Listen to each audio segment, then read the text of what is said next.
কিভাবে সৃষ্টি হলো দেবী দুর্গার? শরৎকালে কেন তার আরাধনা? আজকে ধর্মকথা অফিসিয়ালের এই চ্যানেলে আমরা জেনে নেব পুরাণের সেই কাহিনী।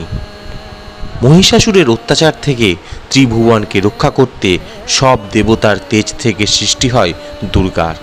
দেবতারা নিজেদের অস্ত্র ও অলঙ্কারে তাকে সজ্জিত করে তোলেন। জেনে নিন পুরাণে বর্ণিত দুর্গার সৃষ্টির কাহিনী।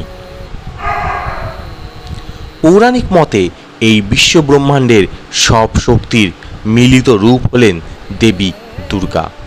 শাস্ত্রজ্ঞ পণ্ডিতদের মতে মহাদেবী দুর্গা শক্তির বিকাশ আনুমানিক 4th থেকে 5ম খ্রিস্টাব্দে রচিত মার্কেন্ডেয় পুরাণ এবং শ্রী শ্রী চণ্ডীতে।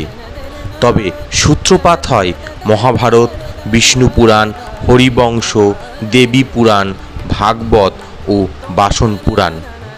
মহাভারতের বিরাট পর্বে ও ভীষ্ম পর্বেও দুর্গাস্তব আছে।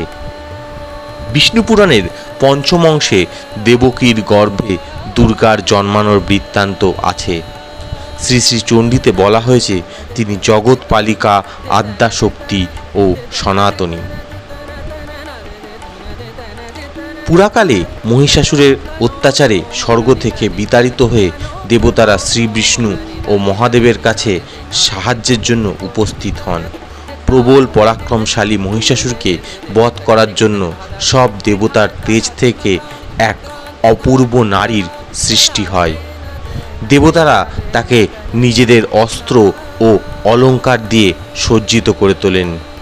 এই নারী মহিষাসুরকে যুদ্ধে আহ্বান করেন এবং প্রচণ্ড যুদ্ধের পর ত্রিশূল দিয়ে গেঁথে মহিষাসুরকে বধ করেন। এছাড়াও মধুকৈটভ, শুম্ভ নিশুম্ভকেও পরাজিত করেন তিনি। রামায়ণ অনুসারে শারদীয়া দুর্গাপুজো বা অকাল বোধনের সূচনা করেছিলেন শ্রীরামচন্দ্র।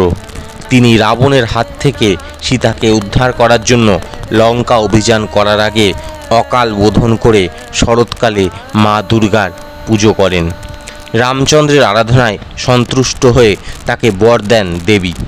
দেবীর 10 হাতে ত্রিশূল, খড়গ, সুদর্শন চক্র, ধনুর্বাণ, শক্তিখেটক, পুনর্চাপ, নাকতালা, অঙ্কুশ ও পরশু এ ধরনের অস্ত্র দেখা যায় বলে তিনি দশপ্রহরণ ধারিত্রী।